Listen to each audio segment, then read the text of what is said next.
बिस्मिल्लाहिर्रहमानिर्रहीम, अस्सलाम वालेकुम। आप देख रहे हैं सेहत सब के लिए और मैं हूं आपकी मेज़बान डॉक्टर शुमाइला गफ़ार।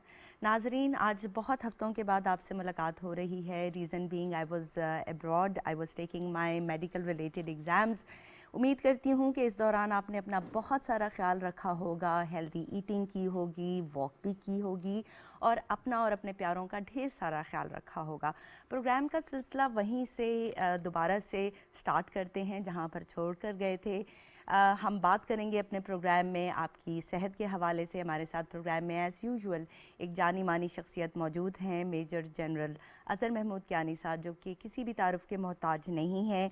बहुत सारे अहम ओहदों पर फाइज रह चुके हैं और लाखों अफराद इनके हाथों शिफा पा चुके हैं, लेकिन बहुत ही मसरूफ़ होने के बावजूद भी सर हमारे प्रोग्राम के लिए स्पेशली टाइम निकालते हैं। अस्सलाम वालेकुम sir and welcome to the program. जी वालेकुम सलाम। कैसे हैं आप? ठीक ठाक हैं? अल्हम्दुलिल्लाह ठीक ठाक। आप कैसे हैं? आप काफ़ी अर्सा बाहर रही। जी सर, अल्हम्दुलिल्लाह बहुत अच्छा टाइम गुजरा। मैंने अपने मुल्क को, अपने लोगों को बहुत ज़्यादा मिस किया और आई एम ग्लैड कि आई एम बैक और हम दोबारा से वो सिलसिला जो है उसको दोबारा से शुरू कर रहे हैं। तो आप बताइए सर कि मैं जब बाहर गई मैंने देखा कि वहाँ पर बहुत सारे लोग बहुत एजड होने के बावजूद चल फिर रहे होते हैं और उनकी सेहतें जो हैं वो हमसे बहुत ज़्यादा बेहतर हैं। And when I came back तो मुझे थोड़ा सा अफसोस भी हुआ कि जो हमारे बुज़ुर्ग अफराद हैं स्पेशली, तो वो 50-60 साल की उम्र में चलना फिरना बंद कर देते हैं और उनकी जो हालत होती है, तो ऐसा क्यों है सर? ये इतना ज़्यादा डिफरेंस, हमारे मुल्क में स्ट्रेस बहुत ज़्यादा है या फिर हमारी खुराक अच्छी नहीं है?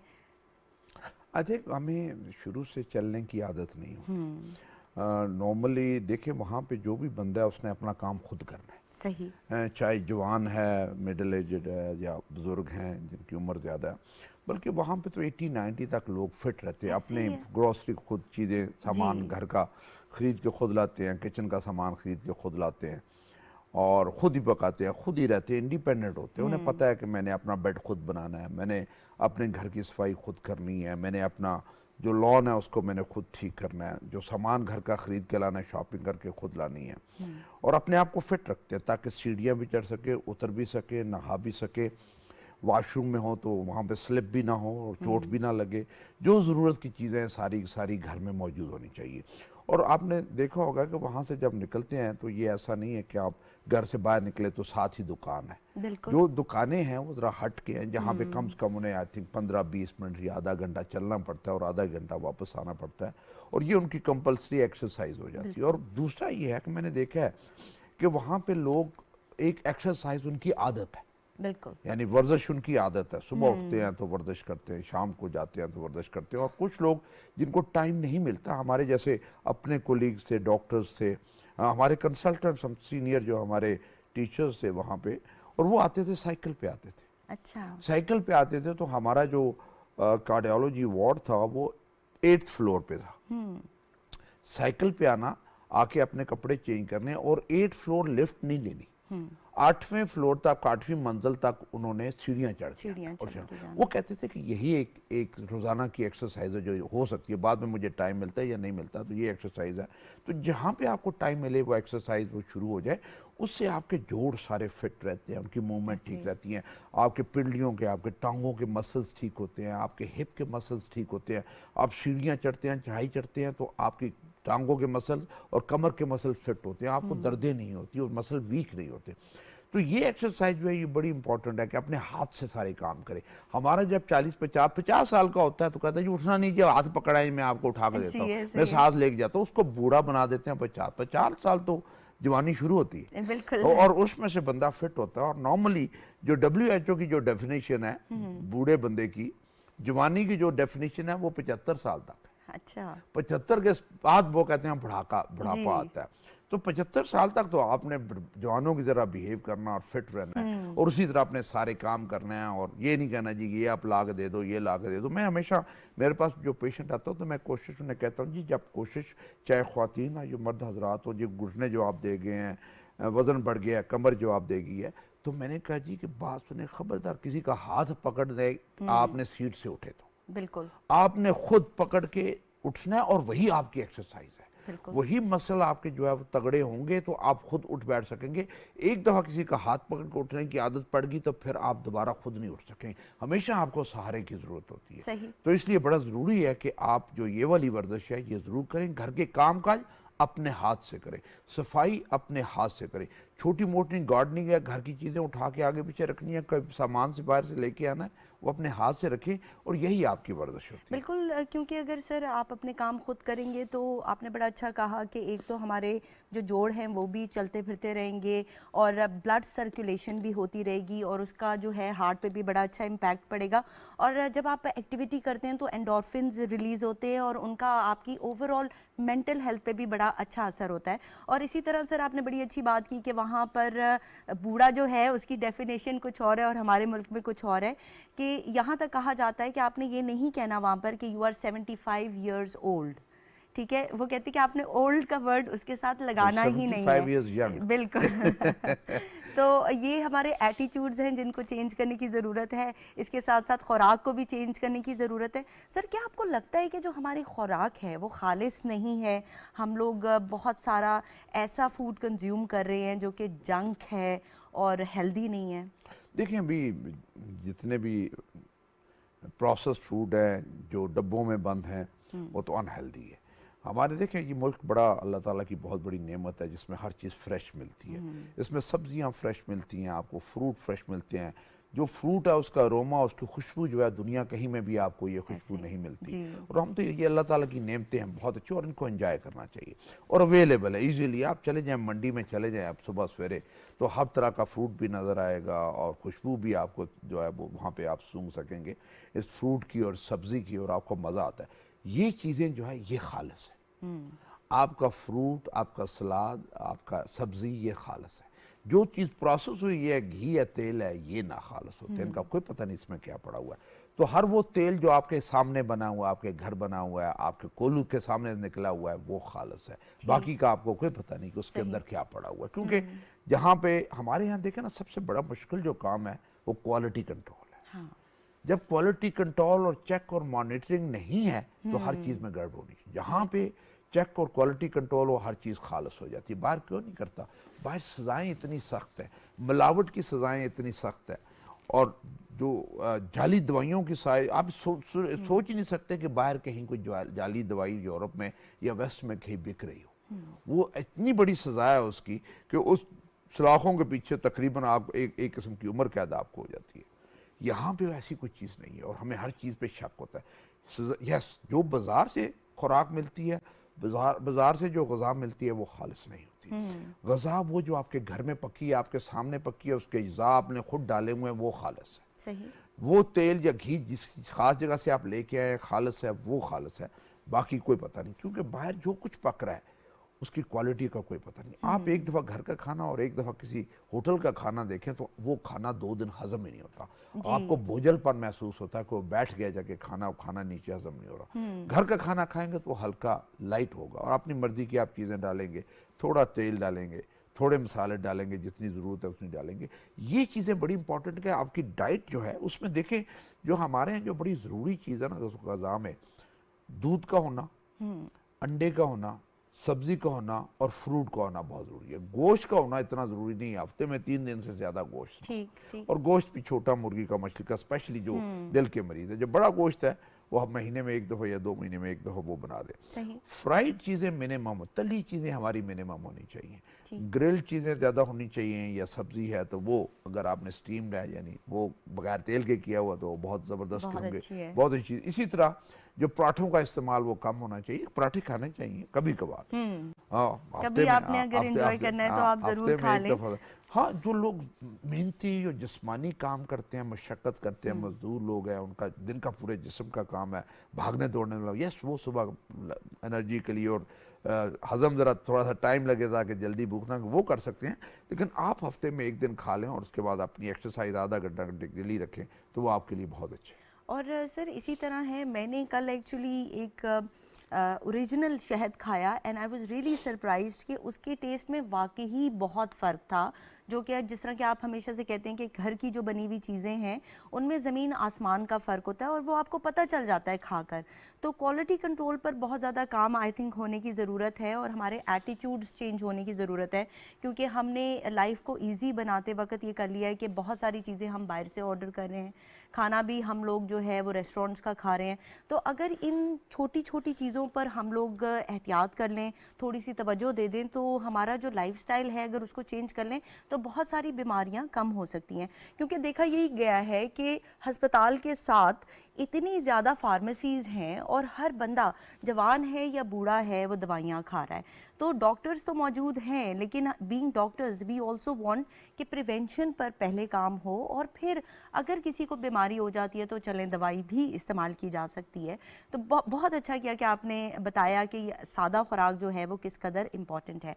अच्छा सर, ये भी बताइएगा, सर यहाँ पर कॉलर हैं हमारे साथ, उनकी कॉल लेते हैं। अस्सलाम वालेकुम। अस्सलाम वालेकुम जी। वालेकुम अस्सलाम। कौन कहाँ से बात कर रहे हैं? मैं पिंडी से मैडम बोल रहा हूँ जी और डॉक्टर से बात करनी है। रिहान नाम है मेरा। जी रेहान साहब, पूछें सवाल। एक्चुअली मुझे हार्ट की प्रॉब्लम है मुझे। ठीक है। तो मुझे डॉक्टर ने रिकमेंड किए हुए थे FFR टेस्ट ना। ठीक है। अभी वो मेरा टेस्ट होना है RIC से। ठीक है। तो ये काफी टाइम से मेरी 2 दफा एंजियोग्राफी हो चुकी है। FIC से हुई थी, उन्होंने मुझे स्टेंट का कहा हुआ था। अभी एक टेस्ट होना है, लेकिन ये है कि मुझे इन दिनों तकलीफ बहुत ज्यादा हो जाती है।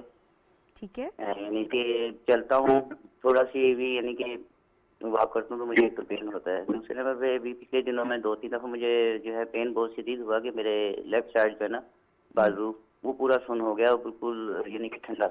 अच्छा ठीक है। उम्र और कितनी है आपकी? उम्र मेरी 48 48 है। जी। और तंबाकू नोशी करते हैं आप? नहीं डायबिटीज़ वगैरह है आपको? नहीं, ब्लड प्रेशर मेरा हाई होता है। ब्लड प्रेशर हाई है। जी। ख़ानदान में किसी को दिल का आर्जा है? नहीं, दिल में खानदान में नहीं किसी को। ठीक है। तो अभी आप पूछना क्या चाह रहे हैं कि आपको ये करवाना चाहिए टेस्ट वगैरह जो उन्होंने आपको रिकमेंड किए हैं?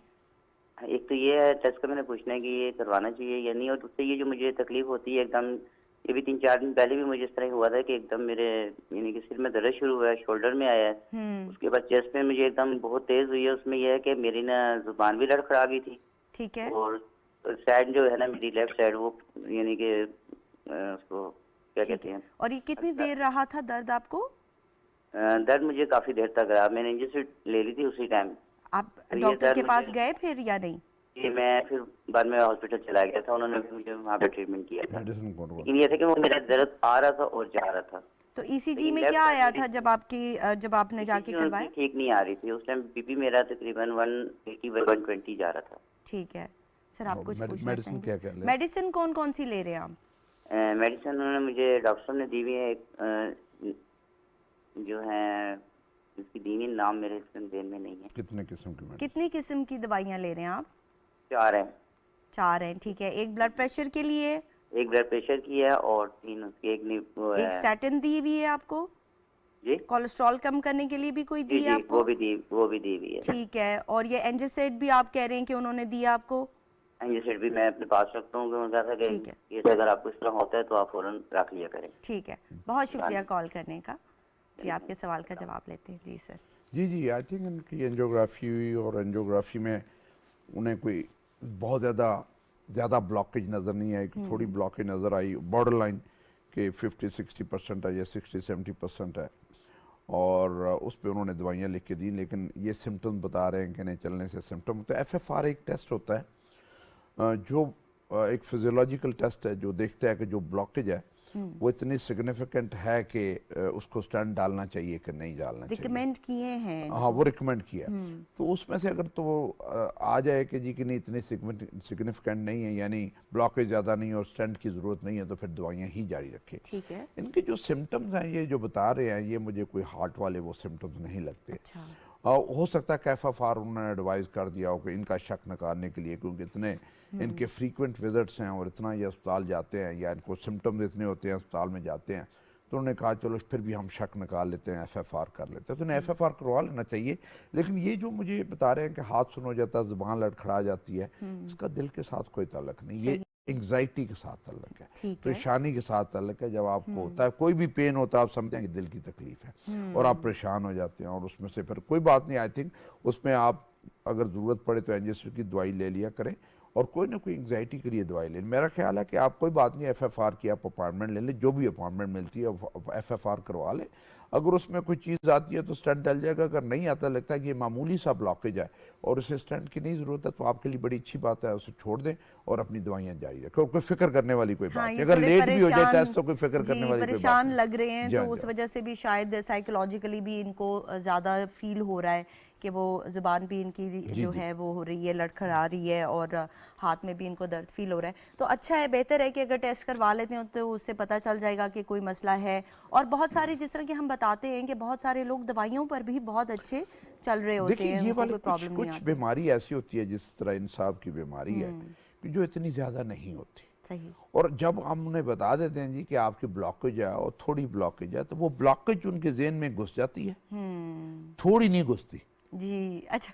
कि थोड़ी है, और बिल्कुल। उसमें से आपको कोई फिक्र करने वाली कोई बात जी। नहीं है। आप दवाइयाँ लेते रहें, कोई मसला, उन्हें ये डर होता है कहीं हार्ट अटैक ना हो जाए, कहीं इससे मौत का वाक़या हो जाए। जी। लेकिन एक देखें, जब आपको पहले नहीं पता था इस बीमारी का और आप दवाई भी नहीं ले रहे थे, तो आप अनप्रोटेक्टेड थे। अब आपको बीमारी का भी पता चल गया कि थोड़ी है, और ये भी पता चल गया कि दवाइयाँ भी हम जो है डॉक्टर साहब ने दे दी हैं और आप प्रोटेक्टेड है पहले से। सही। तो इसलिए आपको फिक्र अब करने वाली फिक्र करने की कोई ज़रूरत नहीं है। अच्छा सर, मैंने ये भी देखा है कि पेशेंट के साथ साथ फैमिली भी बहुत ज़्यादा परेशान हो जाती है, और वो ये कहती है कि इसको दिल का मसला है। अगर मैं बाज़ औक़ात मेरी अपनी फैमिली में भी ऐसा केस है कि मैं उनको कहती हूँ कि फ़िक्र की कोई बात नहीं है, तो कहते हैं नहीं नहीं, दिल के टेस्ट बताए हैं, और मतलब पूरा ख़ानदान जो है उस वजह से काफ़ी ज़्यादा परेशान हो ये जाता है। डॉक्टर साहबान जितने भी हैं, जब कोई मशवरा देते हैं या एडवाइस करते हैं, तो उनको ये चीज़ ज़हन में रखनी चाहिए कि आपका एक एक लफ्ज़ उनके बहुत लिए important है। बड़ा मायने रखता है। वो अगर आपने उनको रीएश्योर करवा दिया,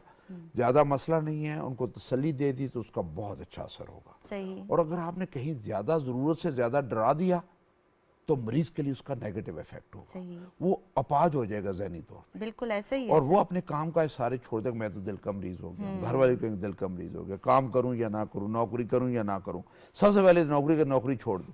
नौकरी छोड़ने से मसले और बढ़ते हैं। बिल्कुल। आप जो आपकी डिजीज़ है, उस डिजीज़ को ठीक करते हैं, दवाई देते हैं, उसका मकसद ये होता है कि आपको 100% फिट किया जाए और वापस काम पे लगाया जाए, और आप अपनी रोज़ी कमाएं और अपनी फैमिली को लुक आफ्टर करें। ये उसका ये मतलब नहीं है कि आप नौकरी छोड़ के रिटायरमेंट लेके तो फिर कहें जी कि नहीं जी मुझे तो दिल की बीमारी होगी। भाई नहीं, अब तो देखें फौज में अब तो सबको स्टैंड डाल के बाईपास करके पहाड़ों पे चढ़ा देते हैं, फिट हैं जी आप, 100% फिट है, सही। और वो वाकई फिट होते हैं, बिल्कुल। और उनको पूरी तरह असेस करके, सही तरीके से असेस करके फिट कर देते हैं। लेकिन यहाँ पे लोग जिस्मानी तौर पे तो फिट होते हैं, जहनी तौर पे अपाज हो जाते हैं। सर, ये ज़हनी तौर पर जो अपाहजपन है ये बहुत ज़्यादा बढ़ता जा रहा है हमारे मुल्क में। स्ट्रेस बहुत ज़्यादा है, इसकी क्या वजह है? उसके इसको किस तरह से कम किया जो जाए? जो उसमें स्ट्रेस वाला है, डॉक्टर्स का बताने का तरीका ठीक नहीं है। आप जिस तरीके से मरीज को एक्सप्लेन करेंगे, मरीज उसी तरह ही लेगा। अगर पॉजिटिव तरीके से एक्सप्लेन करेंगे कि कोई बड़ा मसला नहीं है, मसला ठीक हो जाएगा, दवाइयाँ लिख दिए, पर आपको अपनी रूटीन जारी रखें, अपने काम काज जारी रखें, कोई ज़्यादा कहीं तकलीफ हो तो थोड़ा सा कम करते हो या दवाई बढ़ा दें, या हमारे पास आज हम आपको एडवाइस कर देंगे। लेकिन फिक्र वाली कोई बात नहीं। आप रोज़ाना के जो रूटीन वाले काम है, अपनी नौकरी वाले काम है, अपने घर के काम है, वो सारे वो आप आपने कर ज़रूर सकते हैं। करने। यहाँ पर कॉलर है हमारे साथ। अस्सलाम वालेकुम। वालेकुम अस्सलाम जी, कौन कहाँ से बात कर रहे हैं? ये मोहतरमा मैं पिंडी गेट से गुलाम जाफर अर्ज कर रहा हूँ। जी, सवाल पूछे। जी, सवाल पूछे। जी डॉक्टर साहब, मसला ये है कि मैं 2007 से शुगर का मरीज हूँ, ठीक है। और उसके बाद 2-4 साल बाद ब्लड प्रेशर की दवा भी जरूरी हो गई थी ना। शुगर की दवाइयाँ खा रहा हूँ और ब्लड प्रेशर की भी। तो क्या दिल के हवाले से इसके लिए कोई मशवरा देंगे कि मैं कोई दवाई तब्दील करूँ या कोई एहतियात वगैरह कोई? ठीक है। आपकी उम्र क्या है उम्र 59 ईयर्स। और वजन कितना है आपका? वजन है मेरा जी 92 kg। ठीक है। तंबाकू नोशी करते हैं आप? नहीं तंबाकू कुछ नहीं। ठीक है। वॉक करते हैं आप? जी वॉक बहुत कम जी। वैसे मेरा काम ऐसा है कि मैं वॉक ही करता हूँ, तकरीबन 1.5 से 2 किलोमीटर ड्यूटी पे वॉक करता हूँ। अच्छा, और हेल्दी ईटिंग करते हैं कि नहीं? खाने में एहतियात करते हैं? जी खाने में एहतियात है, दवाई भी रूटीन से खा रहा हूँ। अच्छा ठीक है, कोई दिल में दर्द वगैरह तो नहीं आता? नहीं सर, अभी तो, दर्द में कुछ अर्सा पहले से ये था कि दिल वाली जगह पे जिस तरह सुई चुभती है ना, इस तरीके से होता था, लेकिन डॉक्टर ने कॉनकोर गोली दी है, उससे मेरे वो दर्द वगैरह ठीक हो गया है। ठीक है, टेस्ट वगैरह रेगुलरली करवाते हैं आप? जी जी रेगुलर जी। मैं परसों टेस्ट करवाया तो जो HbA1c है वो 8.5 है। ठीक हालांकि है। बजाय रूटीन की शुगर रूटीन की है ना, वो कंट्रोल में रहती है। कंट्रोल कोलेस्ट्रॉल कितना है? कोलेस्ट्रॉल कितना है आपका? कोलेस्ट्रॉल सॉरी कोलेस्ट्रॉल में अभी एक सेकंड में बता रहा हूँ। ठीक है। कोलेस्ट्रॉल भी समझो कंट्रोल है, वैसे सही है वो। सिर्फ थोड़ा सा पाँव जो है ना, वो पाँव के तलवों में जलन होती है। ठीक है, वो तो जी शुगर की वजह से भी हो सकती है, तो थोड़ा सा आपका वज़न भी ज़्यादा है, उस पर अभी हम बात करते हैं। तो अगर आपको जो है, अगर आपकी शुगर कंट्रोल्ड है, ब्लड प्रेशर कंट्रोल्ड है, तो उम्मीद है कि इंशाल्लाह आपको कोई मसला नहीं होगा, लेकिन आपको वज़न कम करने की ज़रूरत है। कोलेस्ट्रॉल भी आपका चेक कर लेते हैं कि कितना है, फिर सर आपको बताते हैं क्या करना है। जी कोलेस्ट्रॉल मैं ये बताता हूँ जी। LDL कोलेस्ट्रॉल जो है वो 107 है।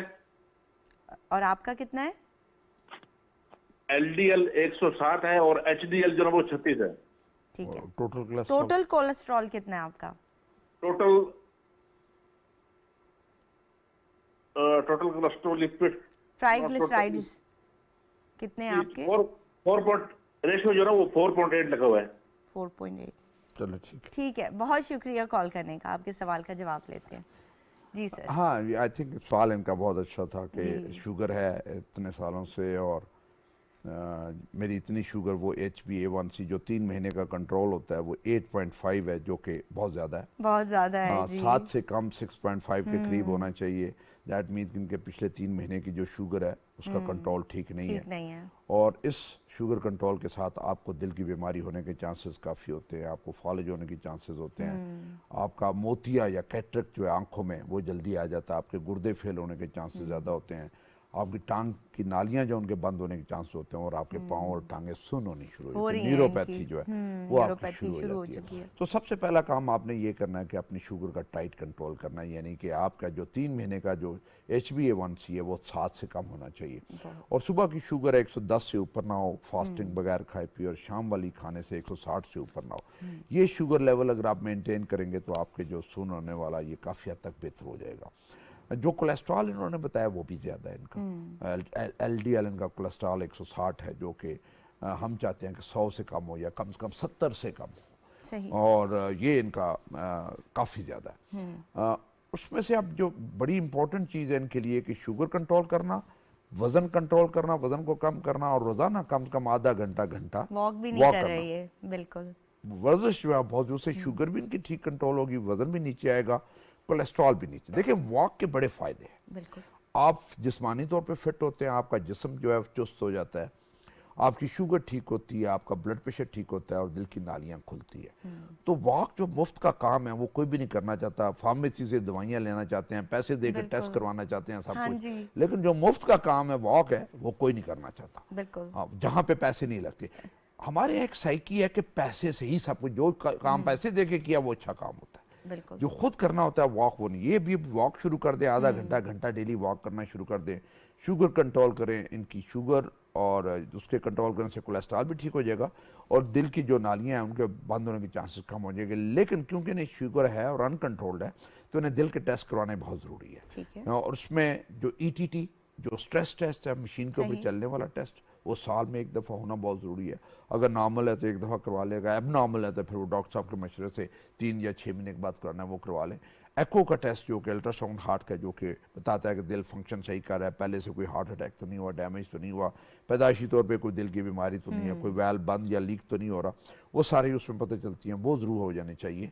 अगर वो ETT इनका ठीक है और बाकी टेस्ट ठीक है तो फिर फिक्र वाली कोई बात नहीं। फिर अपनी शुगर को कंट्रोल करें, वॉक करें और अपनी डाइट को ठीक करें, तो इंशाल्लाह इनके हर मसले ठीक रहेंगे। लेकिन हर शुगर वाले को स्ट्रेस टेस्ट वर्जिश वाला टेस्ट और इको टेस्ट करवाना जो वो है ज़रूर बहुत- करवा लेना चाहिए। और जिस तरह कि सर ये जो टेस्ट हैं ये तो अंदर का बता रहे हैं, लेकिन बाहर से ही पता चल जाता है पेशेंट का। जिस तरह कि ये खुद कह रहे हैं कि इनका वज़न इतना ज़्यादा है, फिर इनको शुगर भी है, फिर ब्लड प्रेशर का भी मसला है, तो this is the pathway to heart disease. तो अगर यहीं पर ये कंट्रोल कर लेंगे तो इनको बहुत ज़्यादा फाका हो जाएगा। और यहाँ पर एक कॉलर है हमारे साथ। अस्सलाम वालेकुम। अस्सलाम वालेकुम जी। कॉलर हमारे वेट कर रहे थे, लेकिन हमारी गुजारिश है कि आप हमें दोबारा से कॉल कर लें। जी सर, तो जी, डिस्कशन वहीं से आई थिंक बड़ा बड़ा ज़रूरी है कि एक जो मैसेज इस प्रोग्राम के थ्रू सबको मिलना चाहिए कि वर्जिश की बड़ी अहमियत है, ठीक। खुराक की बड़ी अहमियत है, सादा खुराक उसकी बहुत अहमियत है। और दूसरा सिगरेट नोशी वो आप छोड़ दें, सही। वज़न को आप कंट्रोल करके, वज़न आपका कम होना चाहिए, कम 80 से कम होना चाहिए, ये बड़ा ज़रूरी। ख्वातीन का जो है मैं चाहूँगा कि 65 से कम होना चाहिए, 65 जो है, और 70 से ऊपर की सूरत नहीं जाना चाहिए। मर्द हजरात का 80-85 से ऊपर नहीं जाना चाहिए। अच्छा सर, लेकिन वज़न कम करने के लिए मैंने ये भी देखा है कि बहुत सारे ऐसे तरीके इस्तेमाल किए जाते हैं जो कि फ़ायदे के बाद नुकसान दे रहे होते हैं। जिस तरह कि आजकल हर बंदा जो है वो कैंडल या स्वीटनर्स इस्तेमाल कर रहा है। फिर इसी तरह बहुत सारी डाइट्स आ गई हैं मार्केट में। तो आपका ख्याल है कि क्या ये डाइट्स इफ़ेक्टिव हैं और करनी चाहिए? नहीं, आई थिंक सर कोई ज़रूरत, देखिए सर आपको कॉलर है यहाँ पर, उनको ले जी। लेते हैं, उन्होंने दोबारा से कॉल किया। आई एम सॉरी जी। अस्सलाम वालेकुम। जी अस्सलाम वालेकुम। वालेकुम अस्सलाम जी। कौन जी कहाँ से बात कर रहे हैं? मैं मदर हुसैन बोल रहा हूँ सरगोदा से। जी मज़र साहब, सवाल पूछे। मैंने ये डॉक्टर साहब से ये पूछना है कि मैंने 13 साल पहले मेरा बाईपास हुआ है। 13 साल, अब तो मुझे 5-6 साल से ना जी मेरे पित्ते में पथरी भी है ठीक है। जी। और मेरा जो पित्ते की पथरी है उससे मुझे पेन होता रहता है। बाकी तो मेरी सेहत अल्हम्दुलिल्लाह काफी बेहतर है। ठीक है। लेकिन ये पता करना चाहता हूँ कि मैं ये पित्ते का ऑपरेशन करवा सकता हूँ? दिल का मरीज हूँ, लेकिन अक्सर मुझे लोग कहते हैं ना करवाएं आप लोग, आपका दिल का ऑपरेशन हुआ है, बाईपास हुआ 13 साल पहले। अच्छा, आप ये बताइएगा कि दिल का कोई दर्द वगैरह तो नहीं आता, वो कंट्रोल्ड है, दवाइयाँ आप वक्त से ले रहे हैं? दवाई मैं ले रहा हूँ जब से मेरा बाईपास है, उससे पहले का ले रहा हूँ मैं। लो ब्लड प्लस ले रहा हूँ, सस्टेक ले रहा हूँ, गार्विडा ले रहा हूँ, और मुझे वैसे ले रहा हूँ, और मुझे शुगर भी है, उसके लिए 2 टेबलेट ले रहा हूँ। वो मैं तकरीबन मेरा कंट्रोल रहता है, मेरे गुर्दों का जो क्रिएटिनिन वगैरह वो भी ठीक रहता है। ठीक है, यानी आपने अच्छा कंट्रोल रखा हुआ है। और एज मेरी 64 है इस टाइम। पेन वेन तो नहीं होता। ठीक है, जब आप चलते हैं तो कोई दर्द वगैरह तो नहीं आता दिल में? मुझे जो सेकंड टाइम है ना, जब मैं खाना खाने के बाद रेस्ट करने के बाद निकलता हूँ, फिर मुझे चलने में थोड़ी परेशानी होती है असर के टाइम जाके। ठीक है, परेशानी और से बाकी क्या ठीक है। मुराद है? सांस फूलता है या दर्द होता है? हाँ, नहीं मुझे छाती भारी हो जाती है, दर्द पेशाब होता है। वो फिर कभी कभार मैं एनजी साहब रखता नहीं तो मैं खड़ा हो जाता हूँ, बस बैठ लेते हैं, थोड़ी सांस ले लेते हैं। ठीक ठीक है, चले आपके सवाल का जवाब लेते हैं। बहुत शुक्रिया कॉल जी, करने बहुत का। बहुत शुक्रिया जी। अस्सलाम वालेकुम। जी, इनका सवाल था कि 13 साल हो गए हैं बाईपास को, और अब जो है वो पित्ते में पथरी है, डिटेक्ट हुई है, और डॉक्टर ने मशवरा दिया है कि वो ऑपरेट करवा लें। जी। तो मैं करवाऊँ या ना करवा सकते हैं, आप करवा सकते हैं। लेकिन ये जो आखिर में आपने बात बताई है कि आप जब खाना खा के चलते हैं तो आपके सीने में बोझ आ जाता है, एंजाइना है, उसमें मेरा आपको ये मशवरा होगा कि अगर ये एंजाइना ना होता, आपको चलने से सीना भारी ना होता, तो मैं कहता जी स्ट्रेट वे जा करवा लें। आप जो सरगोदा में किसी कार्डियोलॉजिस्ट को दिखा लें, एक टेस्ट होते हैं, उसमें एको, ETT और ये ब्लड टेस्ट सारे जो है वो करवाते हैं, और उसमें देख लेते हैं जी कि उसमें कोई ज़्यादा मसला तो नहीं है। कि आप जब ETT करते हैं, स्ट्रेस टेस्ट मशीन के ऊपर चलते हैं, तो कोई 3 मिनट या 6 मिनट के अंदर कोई मसला तो नहीं आ जाता। अगर नहीं आता, 6 के बाद आता, तो कोई बात नहीं, फिर आप करवा लें। आपको खून पतला करने वाली दवाइयाँ जो है वो बंद करनी पड़ती हैं, 4-5 दिन पहले जब बंद करते हैं, फिर उसके बाद ऑपरेशन होता है। लेकिन फिटनेस जो है, मैं सारे जो दिल के मरीज़ हैं जिनको स्टेंट डले हुए हैं, जिनका बाईपास हुआ है या दवाइयों पे है, उनका कोई भी ऑपरेशन करवाने से पहले जो उनका कार्डियोलॉजिस्ट है उससे फिटनेस ज़रूर ले लें। ठीक है। कई दफ़ा होता ही है कि वो फिटनेस लेते नहीं हैं, या सर्जन है उसको सर्जरी की जल्दी होती है कि सर्जरी में कर दूं, और मरीज़ को भी नहीं ये कहते जी कि आप एक दफ़ा फिट, आपको दिल की तकलीफ है, तो उनकी इमरजेंसी टेबल के ऊपर हो जाती है। यानी किसी का दिल बंद हो गया, किसी को हार्ट अटैक ड्यूरिंग सर्जरी हो गया, किसी को एनेस्थीसिया में हार्ट अटैक या सर्जरी होगी, और वो एक इमरजेंसी बनती है, फिर उस इमरजेंसी में वो सारे भागते हैं अस्पताल की तरफ। तो ये फिटनेस आप कोई भी ऑपरेशन करवाने से पहले ये फिटनेस कार्डियोलॉजिस्ट से ले लें। चंद एक सर्टन टेस्ट है जो बताते हैं जी कि क्या मरीज़ की सर्जरी हो तो कोई नुकसान तो नहीं होगा या दिल के ऊपर कोई असर तो नहीं पड़ेगा, ये ज़रूर करवा लेना चाहिए। और इन्हें चाहिए कि अपनी ईटीटी और एको करवा के एक दफ़ा कार्डियोलॉजिस्ट दिखा लें। अगर वो ठीक आते हैं तो फिर बेशक ये अपनी सर्जरी करवा सकते हैं। अच्छा सर, ये भी बड़ा प्रॉब्लम है कि लोगों की ज़्यादा सुनी जाती है और डॉक्टर की कम सुनी जाती है। जिस तरह कि ये कह रहे हैं कि बहुत सारे लोग मुझे कह रहे हैं कि जी आप ये ऑपरेशन ना करवाएं, तो बहुत बेहतर ये है कि ये अपने डॉक्टर से मिलें, अपने कार्डियोलॉजिस्ट से, और वहाँ से ओके एक रिपोर्ट ले लें कि मैं ठीक हूँ या नहीं हूँ। और दूसरी बात इन्होंने ये भी कही सर कि ये जब इनको दर्द आता है तो ये एंजियोसेट लेते हैं और खड़े हो जाते हैं। तो ये हम हमेशा से बताते हैं कि अगर आपको दिल का दौरा आ रहा है या दर्द हो रहा है तो आपने अपने आप को पुश नहीं करना, आपने अपने आप को थोड़ा रिलैक्स करना है, थोड़ी देर बैठें, काम वगैरह जो भी आप कर रहे हैं उसको स्टॉप कर दें ताकि आपके दिल पे मज़ीद बोझ ना पड़े। तो और दूसरा, जब भी एंजियोसेट लें कोशिश करें बैठ के लें, बैठ के लें। क्योंकि कई दफ़ा होता है कि एंजियोसेट लेने से कुछ लोगों का ब्लड प्रेशर ड्रॉप हो जाता है, ठीक है। तो खड़ा होने से और ज़्यादा ड्रॉप होता है और आपको चक्कर आता है और गिर सकते हैं। तो इसलिए जब भी लें तो एंजियोसेट बैठ के लें तो वो आपके लिए ज़्यादा बेहतर। सही। यहाँ पर कॉलर है हमारे साथ। अस्सलाम वालेकुम। वालेकुम मैडम, क्या हाल है? अल्हम्दुलिल्लाह ठीक ठाक। कौन कहाँ से बात कर रहे हैं? मैं सनू सरगोदा से। जी, सवाल पूछे। जी सवाल जी सवाल पूछे। मैडम, मेरा ये सवाल है कि मेरी ना वालदा का ब्लड प्रेशर का मसला है। ठीक है। तो वो ना एक जगह पे रुकता नहीं, कभी कम हो जाता है, कभी ज्यादा हो जाता है। ठीक है। हम्म, ठीक है, दवाई ले रही हैं वो कोई? जी जी। उम्र कितना? उम्र कितनी है उनकी? करीबन 50-55 के दरम्यान। ठीक है, तो दवाई जो है वो ब्लड प्रेशर की ले रही हैं? ब्लड प्रेशर की दे रही। कोई और मसला भी है, शुगर वगैरह उनको? शुगर नहीं है उनको, बस जिस्म में दर्द वगैरह, मैदे का मसला है। ठीक है, तो आप जब कहते हैं कि उनका ब्लड प्रेशर ज़्यादा हो जाता है और कम हो जाता है, कोई रेंज पता है आपको? कितना होता है? नहीं, वो तो डॉक्टर आता है, चेक करता है, फिर वो बताता है कि ज्यादा है कम है। ठीक है। गोली देते हैं। तो वो लिख के नहीं देता आपको? नहीं, वो उसने दी है एक गोली ने, वो ले आते हैं हम रोजाना। तो वो दवाई जो है बाकायदगी से इस्तेमाल नहीं कर रही हैं, जब ज़्यादा होता है तब इस्तेमाल कर लेती हैं, फिर नहीं, जब वो रोजाना रोजाना खानी पड़ती है ना। रोज़ाना नहीं ले रही हैं? हम्म, ठीक है, ठीक है। चलें आपके सवाल का जवाब लेते हैं। बहुत शुक्रिया कॉल करने का। जी, अल्लाह। अल्लाह हाफिज़। जी सर। आई थिंक उसमें से कॉलर्स को हमारी ये रिक्वेस्ट है कि जब भी सवाल करें कि मैं पूछो ना जो वो पूछना क्या चाहते हैं। जी जैसे अभी ये कॉलर से इन्हें चाहिए था कि इनके पास पूरा ब्लड प्रेशर लिखा होता कि ऊपर होता है, नीचे कितना होता है, ऊपर कितना लिखा हो, फिगर्स में लिखा हो 140/80 है, 170/80 है, 170/100 है, नीचे वाला कितना कम है, ये दवाई है, ये दवाई ले रहे हैं, क्या दवाई बढ़ाएं या कम करें, क्या होता है सिलसिला।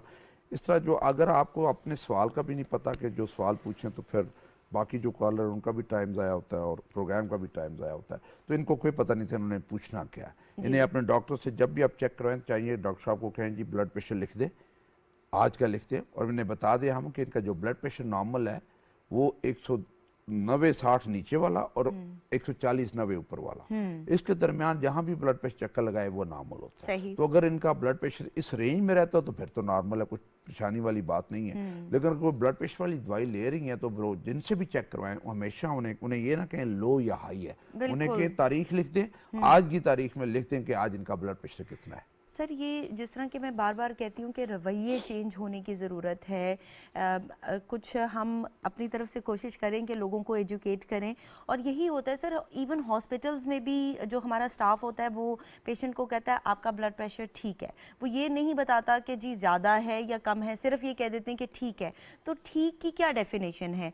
ठीक की डेफिनेशन ये है कि वो सबसे पहले आपको पेपर पे लिख कर दें कि ये है आपका ब्लड प्रेशर, हमेशा लिख के दें कि बिल्कुल। इतना ब्लड प्रेशर और यही हम चाह रहे हैं कि हम अपने आवाम को एजुकेट करें कि अगर स्टाफ जो है वो अपनी जिम्मेदारी नहीं निभा रहा है तो आपने कहना है कि जी आप लिख कर दें, ताकि आपको पता हो। जिस तरह कि इन कॉलर ने कॉल किया, अब मसला ये था कि इनको ये भी नहीं पता था कि ब्लड प्रेशर कितना है, और ये इनकी भी फॉल्ट नहीं है। जो डॉक्टर आ रहा है वो इनको ये कह के चला जाता है कि जी ये ज़्यादा है, ये कम है।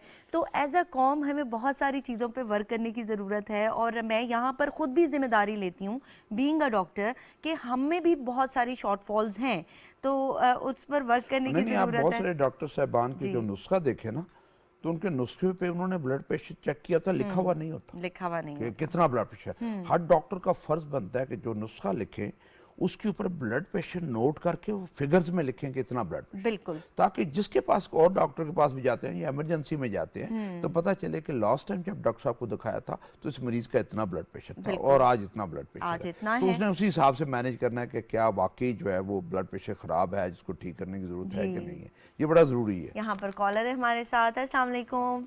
जी वालेकुम सलाम, वहीद बात कर रहा हूँ मैं खारिया से। डॉक्टर साहब से एक क्वेश्चन करना था मैंने। ज़रूर कीजिएगा जी। अच्छा, डॉक्टर साहब से ये पूछना था कि 40 साल से ज्यादा जो अफराद हैं उनको कौन सा ऐसा एक बेसिक टेस्ट करवा लेना चाहिए जिससे पता चले कि आया उनको इस किस्म का कोई मसला तो है या नहीं है कोई मसला। ठीक है, बहुत अच्छा सवाल है आपका। आपके सवाल का ऐसे जवाब एक लेते दो हैं। ऐसे कोई जी, जी। बेसिक से टेस्ट हो ना जो बंदा करवा के तो उसको पता चल जाए। ठीक है, बहुत अच्छा सवाल है। आपके सवाल का जवाब लेते हैं। बहुत शुक्रिया कॉल करने का। thank you, मेहरबानी। जी सर। जी, आई थिंक ये अच्छा, हम पिछले प्रोग्राम में भी काफ़ी दफ़ा हम बता चुके हैं कि चंद एक टेस्ट ब्लड के टेस्ट हैं जो आपने ज़रूर करवाने हैं, जिसमें ब्लड सीपी कंप्लीट पिक्चर है, ब्लड शुगर है, फास्टिंग या रैंडम हो जाए, फिर जो कोलेस्ट्रॉल का टेस्ट है, लिपिड कोलेस्ट्रॉल का। प्रोफाइल वो वाला करना है, यूरिया इलेक्ट्रोलाइट, किडनी के टेस्ट है वो हो जाने चाहिए, यूरिक एसिड है वो हो जाना चाहिए, और प्लस आपका ईटीटी वर्जिश वाला जो टेस्ट है साल में एक दफ़ा ज़रूर होना चाहिए, और एको जो है वो ज़रूर होना चाहिए। अगर वो अच्छा, नॉर्मल एको है और ईटीटी दोनों होने चाहिए। ठीक है। एको हमें बताते हैं कि पहले कोई हार्ट डैमेज तो नहीं हुआ, कोई पुरानी पैदाइशी बीमारी तो नहीं है, मसल कमज़ोर तो नहीं है, वेल्व लीक तो नहीं कर रहे, वेल्व बंद तो नहीं है, ये सारी चीज़ें उसमें पता चल जाती हैं और आपकी हार्ट हेल्थ के बारे में ज़रा पता चल जाता है। तो आपने कहा कि सर ब्लड सीपी होना चाहिए, ब्लड कंप्लीट पिक्चर होनी चाहिए, फिर लिपिड प्रोफाइल होना हाँ, चाहिए, कोलेस्ट्रॉल का टेस्ट लिवर भी। और किडनी के फंक्शन टेस्ट हो जाने चाहिए। अच्छा सर, ये बताइएगा कि अगर ट्राइग्लिसराइड ज़्यादा हैं या एलडीएल ज़्यादा है तो उसको कम कैसे किया जा सकता है? मैंने जैसे पहले कहा जी, वॉक और जी। एक्सरसाइज। ठीक है। अगर आप डेली कम से कम आधा घंटा वॉक करें और कम से कम हफ्ते में 5 दिन वॉक करें, और अपनी जो डाइट है उसमें चिकनाई और तली चीज़ें कम कर दें, और सब्ज़ी और दाल का ज़्यादा इस्तेमाल और जो खुश्क रोटी है उसका इस्तेमाल ज़्यादा हो, तो फिर आपकी ये बड़ी विद इन 1 महीने 2 महीने के अंदर अंदर आपका कोलेस्ट्रॉल वगैरह डाइट और एक्सरसाइज से नीचे आ जाता है। अगर उसके बाद भी नीचे नहीं आता, आपकी कोशिश के बावजूद, एक दयानतदारी से आपने एक दयानतदारी कोशिश वाली कोशिश के वो बावजूद। कोशिश की है और नहीं आता तो फिर दवाई की ज़रूरत होती है, क्योंकि देखें जो हम बाहर से कोलेस्ट्रॉल खाते हैं, खुराक में खाते हैं, वो 35% होता है, जो 65% है 65% जिस्म के अंदर बनता है। ठीक। जो आपकी डाइट और एक्सरसाइज के बावजूद कंट्रोल नहीं होता, फिर उसको दवाई की ज़रूरत होती है। जो जिगर बना रहा है फिर उसको कंट्रोल कर रहा है। तो इसलिए ये चीज़ें करना बहुत ज़रूरी है कि 8 हफ्ते दयानतदारी से वर्जिश करें और खुराक का परहेज़ करें। अगर नहीं नीचे आता तो फिर आपको दवाई की ज़रूरत है। जी, और जो जोर है वो दयानतदारी पर है कि आपने दयानतदारी से कोशिश करनी है। अच्छा सर, बहुत सारे लोग ऐसे भी होते हैं जो कि एक तो कोशिश नहीं कर रहे, फिर कहते हैं यार मैं दवाई खा लूँगा, फिर वो दवाई खा रहे होते हैं और साथ मुरगन ग़िज़ाएँ भी खा रहे होते हैं। वो कहते हैं मैं दवाई तो खा रहा हूँ तो दवाई के साथ ये कंट्रोल हो जाएगा। तो फिर आपने अगर दवाई शुरू कर दी है तो भी आपने एहतियात ज़रूर करनी है। यहाँ पर कॉलर है हमारे साथ। अस्सलाम वालेकुम। वालेकुम सलाम जी, कौन कहाँ से बात कर रहे हैं? जी, मैं मोहम्मद असलम बोल रहा हूँ करीमाबाद हमजा से। जी, सवाल मैं ना पूछिए। मुझे पहले ना ब्लड प्रेशर का मसला है। मैं ब्लोकियम और कोइजीडे 50 mg ना इस्तेमाल कर रहा हूँ। तो अभी है ना रात को एक तो ना सीने में मैं बोझ रहता है मुझे, और दूसरा ना कभी है ना एक तो पल्स बढ़ जाती है दवाई खाने के बावजूद भी।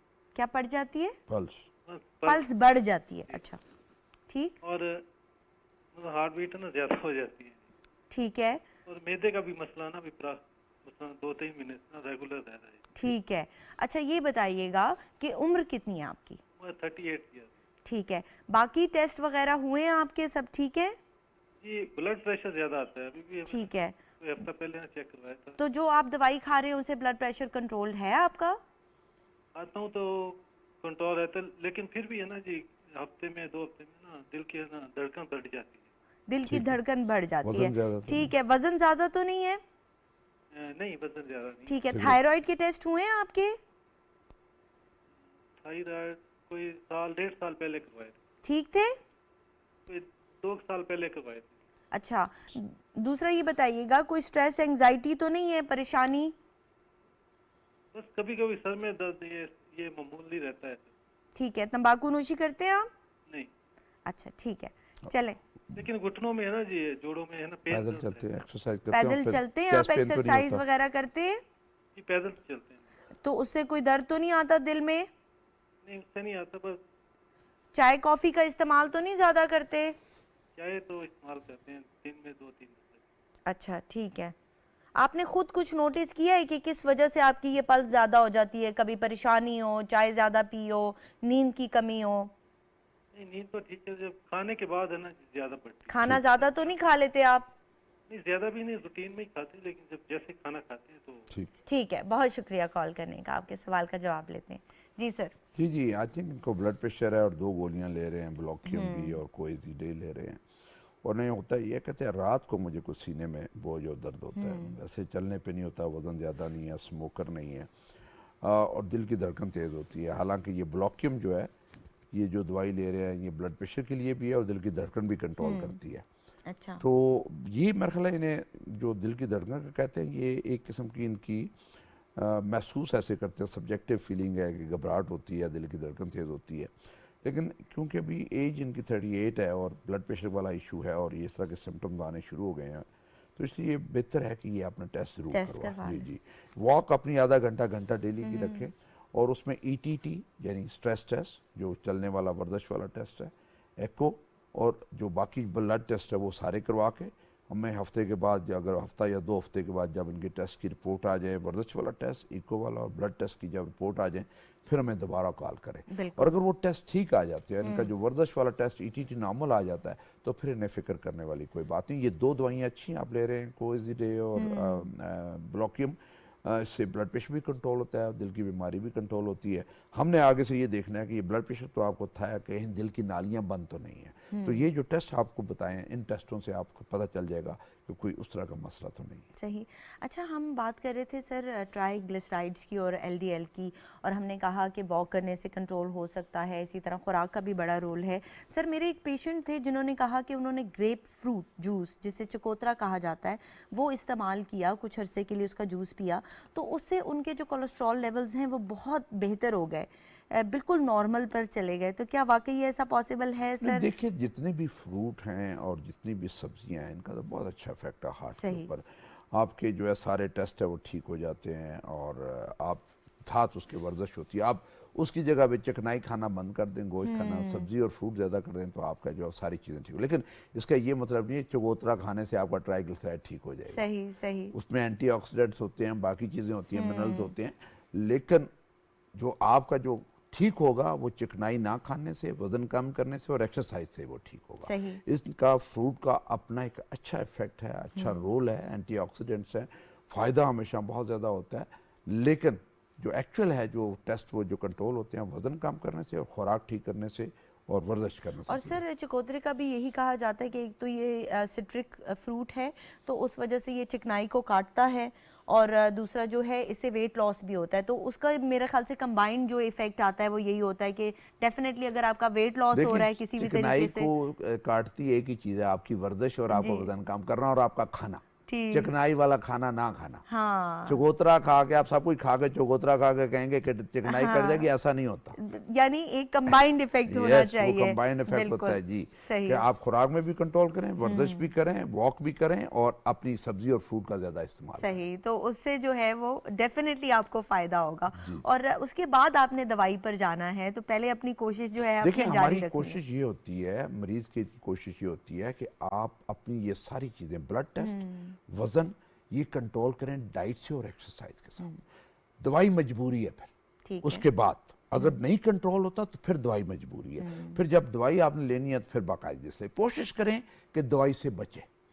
जो चीज़ दवाई के बगैर ठीक हो सकती है आपकी वर्जिश से और आपकी खुराक से, उससे क्यों ना ठीक करें। क्यों आप दवाई देखिए, दवाई जो भी है कुछ ना कुछ तो साइड इफेक्ट होता है। कुछ हैं जो सेफ दवाइयाँ हैं, टेस्टेड हैं, लेकिन एक के लिए सेफ है, दूसरे मरीज पे उसका दूसरा असर हो सकता है। तो उस वक्त तक दवाई ना लें जब तक ज़रूरत नहीं है। और जब डॉक्टर ने कहा है कि लेनी है तो तो फिर फिर आपने लेनी लेनी फिर है। यहाँ लेनी पर कॉलर है हमारे साथ। अस्सलाम वालेकुम वालेकुम अस्सलाम जी, कौन कहाँ से बात करें? जी, फतेह मोहम्मद बोल रहा हूँ कराची से। जी, सवाल पूछे। ये डॉक्टर साहब से मालूम करना है कि मैं निहार मुंह थायराइड की दवाई लेता हूँ आदि ठीक है। ऑरेक्सन, और 6 महीने से ब्लड प्रेशर की दवाई ले रहा हूँ, सॉफ वैसेक 5 mg। ठीक है। और दूसरा ये है कि कभी कभार दिल की धड़कन तेज हो जाती है, उसके लिए डॉक्टर ने लिखी थी कॉनकर 2.5 mg। तो डॉक्टर साहब से मालूम करना था कि ये थायराइड की वजह से भी जो है दिल की धड़कन तेज हो जाती है, या ये क्या मसला होगा? सही है। ठीक है। जी जी जी।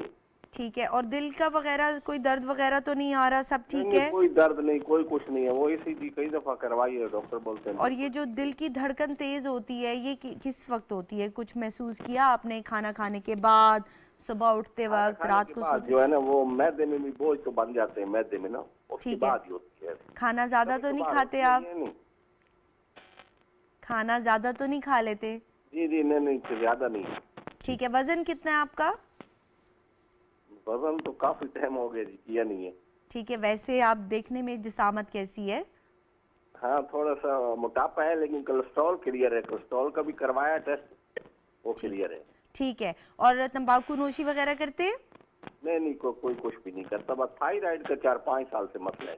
ठीक है। और उसके टेस्ट वगैरह करवाते रहते हैं थायराइड के? थायराइड के करवाया था, डॉक्टर ने आधी ऑरेक्सन दी थी। ठीक है। तो उसके बाद किया है आखिरी आपने? दफा कब हुआ? आखिरी दफा कब हुए हैं टेस्ट थायराइड के? तो 2 महीने हो गए तकरीबन। 2 महीने। ठीक है। वो नॉर्मल है? नॉर्मल आए थे आपके? तकरीबन सही था। डॉक्टर ने तो कहा, पहले तो कभी 3 भी लेता था ऑरेक्सन, कभी 2, फिर वो आधी पे आ गया मुझे। ठीक है, उन्होंने कम कर दिया है। That's good. ठीक है, चले आपके सवाल का जवाब लेते हैं। बहुत शुक्रिया कॉल करने का। जी सर।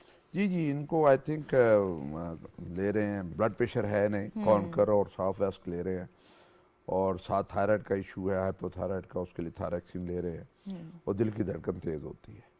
तो आई थिंक ये जो दिल की धड़कन तेज़ होती है कई दफ़ा थायरैक्सिन लेने से तेज़ होती है, और जो डॉक्टर है उसने देखना होता है कि थायरैक्सिन की उतनी डोज रखें जितना उनका TSH जो है वो हाइपोथायराइड वो कंट्रोल में रहे, यानी 5 से नीचे वो रहे, और ब्लड प्रेशर जो है 140/90 से नीचे रहे।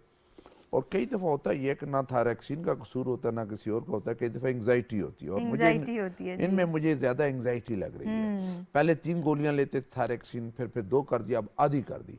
अब आधी कितना कंट्रोल कर रही है ये कोई पता नहीं। तो या तो आई थिंक वो पहले 3 बहुत ज़्यादा खुराक थी जो ऐसे नहीं होने चाहिए थी।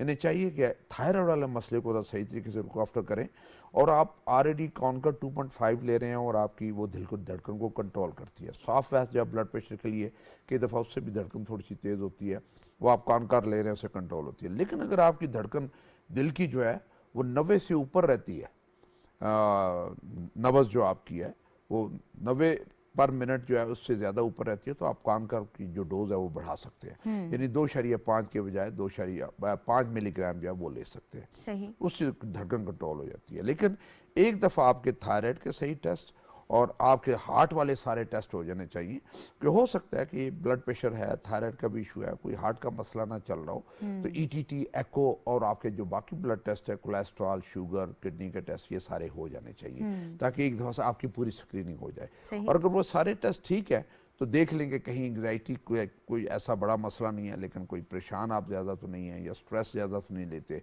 वो वाला मसला तो नहीं है। अगर वो मसला है तो फिर उसको उसी हिसाब से ठीक करने की ज़रूरत है। सही। बिल्कुल सर, आपने बड़ी अच्छी बात ये की कि एक तो ये है कि टेस्ट करवा लें और मेक श्योर कर लें कि कोई मसला नहीं है। दूसरा, इन्होंने ये कहा कि खाने के बाद इनको फ़ील होती है, तो मुझे ये भी लगता है कि बाज़ औक़ात हम लोग स्ट्रेस में ओवर ईटिंग भी कर लेते हैं, जिसकी वजह से भी दिल की धड़कन जो है उस वक़्त तेज़ महसूस होती है। तो बेहतर यही है कि भूख रख कर खाया जाए। और आजकल ये जो ट्रेंड है सर कि कॉफ़ी बहुत ज़्यादा लोग पीते हैं, उससे भी दिल की धड़कन वगैरह तेज़ हो जाती है। स्पेशली स्टूडेंट्स में मैंने देखा है कि ये अब प्रॉब्लम बहुत ज़्यादा कॉमन होता जा रहा है। और सर एक और थोड़ा सा इस पे, हमारे पास टाइम कम है लेकिन मैं चाहती हूँ कि आप थोड़ी सी इस पे बात करें कि प्रोप्रानोलोल बहुत सारे स्टूडेंट्स एंग्जाइटी के लिए ख़ुद से इस्तेमाल करें। Is it a good trend और नॉट? उसमें होता ये है कि कई दफ़ा ये इंड्रॉल के नाम से जो टैबलेट आती है, बहुत सारे लोगों को अस्थमा का मसला होता है, बहुत सारे लोगों को शुगर का मसला होता है, बहुत सारे लोगों की पल्स ड्रॉप कर जाती है, बहुत सारे लोगों का कई दफ़ा ब्लड प्रेशर ड्रॉप कर जाता है। जब तक डॉक्टर जो है प्रेस्क्राइब ना करे ये लेनी नहीं चाहिए, क्योंकि कुछ लोगों को दमा और ख़राब हो जाता है। अस्थमा है वो दमा और प्रोपेनॉल लेते हैं, एंड्रॉल लेते हैं, उससे दमा ख़राब होता है। शुगर कंट्रोल है, उसके सिम्टम्स का नहीं आपको पता चलता, हाइपोग्लाइसीमिया का नहीं पता चलता। हाँ, कुछ लोगों को एंग्जाइटी में जब हार्ट रेट तेज़ होता है तो एंग्जाइटी वाली मेडिसिन और प्लस सिंट्रॉल का कॉम्बिनेशन कुछ अर्से के लिए ठीक है, फिर से बंद कर देना चाहिए। जो स्टूडेंट सेल्फ मेडिकेशन तो हमेशा नुकसानदेह होती है जब तक डॉक्टर ना प्रेस्क्राइब करे, इसलिए सेल्फ मेडिकेशन को अवॉइड करें। हमारे यहाँ तो दवाई बड़ी easily over the counter available हो जाती है, बाहर तो बगैर नुस्खे के मिलती ही नहीं है, और डॉक्टर नुस्खा लिखता है फिर मिलता है, लेकिन यहाँ पे पेशेंट खुद जाकर ले लेता है। या जो आपका फार्मेसी वाला है 8 पढ़ा हुआ दवाई देने वाला, वही डॉक्टर बन जाता है और वही आपको दवाई देता है कि ये दवाई जो है मरीज लेते हैं, आप भी ये ले लें। तो ये वाली चीज़ें जो बड़ी ख़तरनाक किस्म की चीज़ें होती हैं, इसलिए बहुत सारी जो सेल्फ मेडिकेशन उसे अवॉइड करना चाहिए। आप देखें हर कोई ना कोई किसी का मोहल्ले में किसी डॉक्टर साहब हैं, जीपी हैं, जो लुक आफ्टर एरिया को, कम्युनिटी को लुक आफ्टर कर रहे हैं, उनके पास चले जाओ, उन्हें बता देंगे कि ये मैं लूँगी या उनकी एडवाइस लेकर तो फिर उसके बाद ही दवाई लें। हाँ, पैरासीटामोल, पैनाडॉल वगैरह बुखार और दर्द के लिए ले सकते हैं, इसके अलावा कोई दवाई खुद लेने की कोशिश ना करें। बहुत शुक्रिया सर हमें प्रोग्राम में टाइम देने का। जी नाज़रीन, प्रोग्राम आपने देखा, उम्मीद है कि आपको पसंद आया होगा। हमारा मैसेज यही है कि ज़िंदगी एक दफ़ा मिलती है, इसे बेहतरीन तरीके से गुजारिए, मुस्कुराइए, आसानियाँ बांटिए अपने लिए, दूसरों के लिए, ताकि जब आप इस दुनिया से जाएं तो आपको ये सुकून हो कि आपने बेहतरीन ज़िंदगी गुजारी और अपनी दुनिया के साथ साथ अपनी आखिरत भी संवारी। Take care of yourself and keep smiling. अल्लाह हाफ़िज़।